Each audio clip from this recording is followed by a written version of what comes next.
Salut à toi, aujourd'hui nous allons parler du budget 50-30-20 qui va te permettre à la fois de te faire plaisir mais également de débuter ton enrichissement. La suite, juste après les génériques.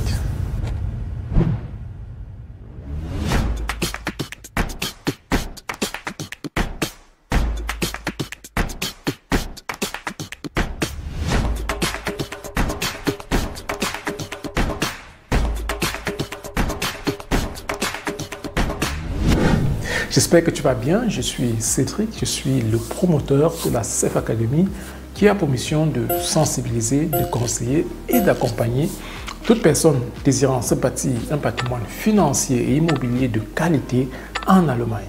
Dans le cadre de notre académie, nous offrons des formations, nous faisons des coachings, nous offrons des mentorings sur les thématiques telles que les finances, la fiscalité et l'investissement immobilier. Concernant l'investissement immobilier, nous avons mis sur pied un guide qui te permettra en très peu de temps d'avoir les bases nécessaires pour un investissement réussi. En commentaire ou alors dans la barre de description, tu trouveras un lien pour le télécharger gratuitement. Nous t'offrons également une première séance d'entretien gratuite. Dépêche-toi donc afin d'en profiter. Si tu n'es pas encore abonné à cette page, je te prierai de le faire, d'activer la cloche de notification afin de ne pas rater nos prochaines vidéos intéressantes et surtout de partager également la vidéo avec tes proches.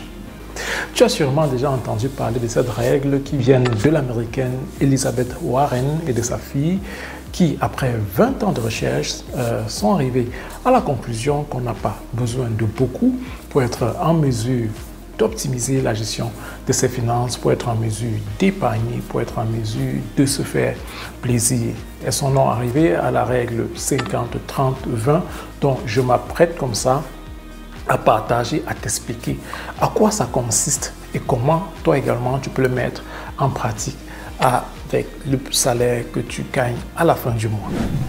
La règle du 50-30-20 consiste à séparer ton salaire après impôt en 3 parties.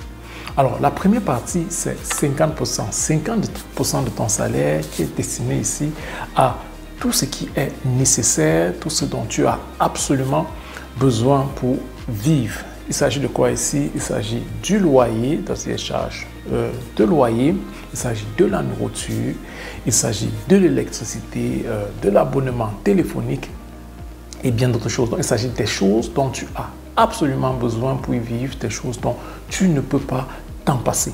Donc, cette règle dit que tu ne devras donc pas dépenser plus de 50% de ton salaire pour ces choses-là.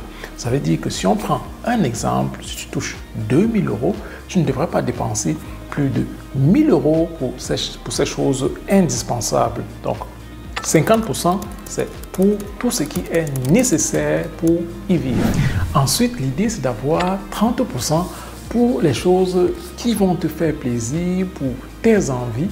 Il s'agit ici des choses dont tu n'as pas forcément besoin pour vivre. Il s'agit des choses dont tu peux également t'en passer au quotidien. Donc, 30% de ton salaire doit donc être destiné à tes envies, à tes plaisirs. Il s'agit par exemple le restaurant, aller au restaurant. Tu n'es pas obligé d'aller au restaurant, tu peux également préparer à la maison.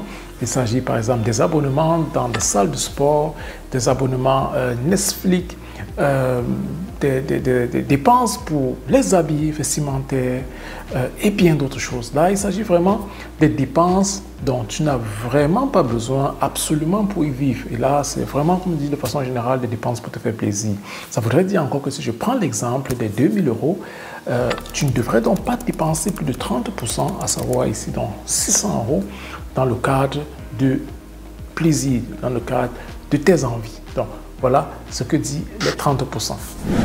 Enfin, viennent donc les 20 derniers pourcents qui vont te permettre de mettre des fondations solides pour pouvoir t'enrichir. Donc ici, il sera question d'épargner les 20% de ton salaire.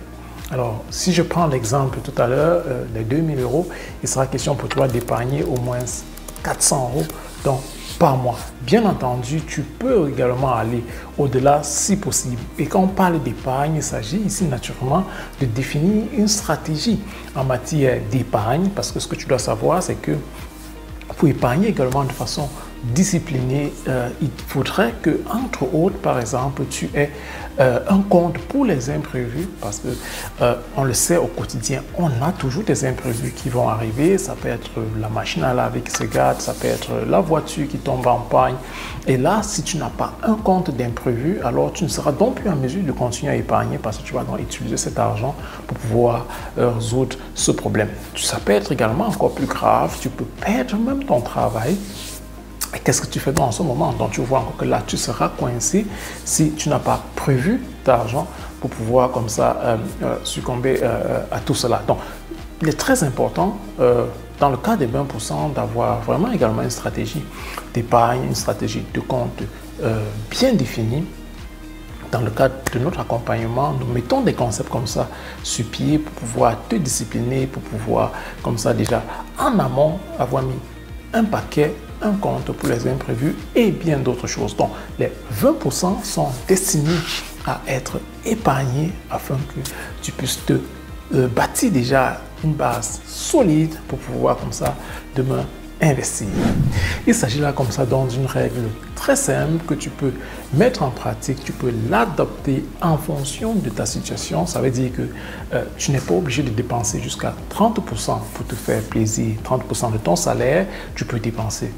Par exemple, merci 20% et épargner donc jusqu'à 30%. Donc, tu peux l'adopter naturellement, l'adapter autant pour moi en fonction de ta situation et d'en profiter comme ça pour te bâtir déjà une base solide et surtout demain te bâtir un patrimoine de qualité.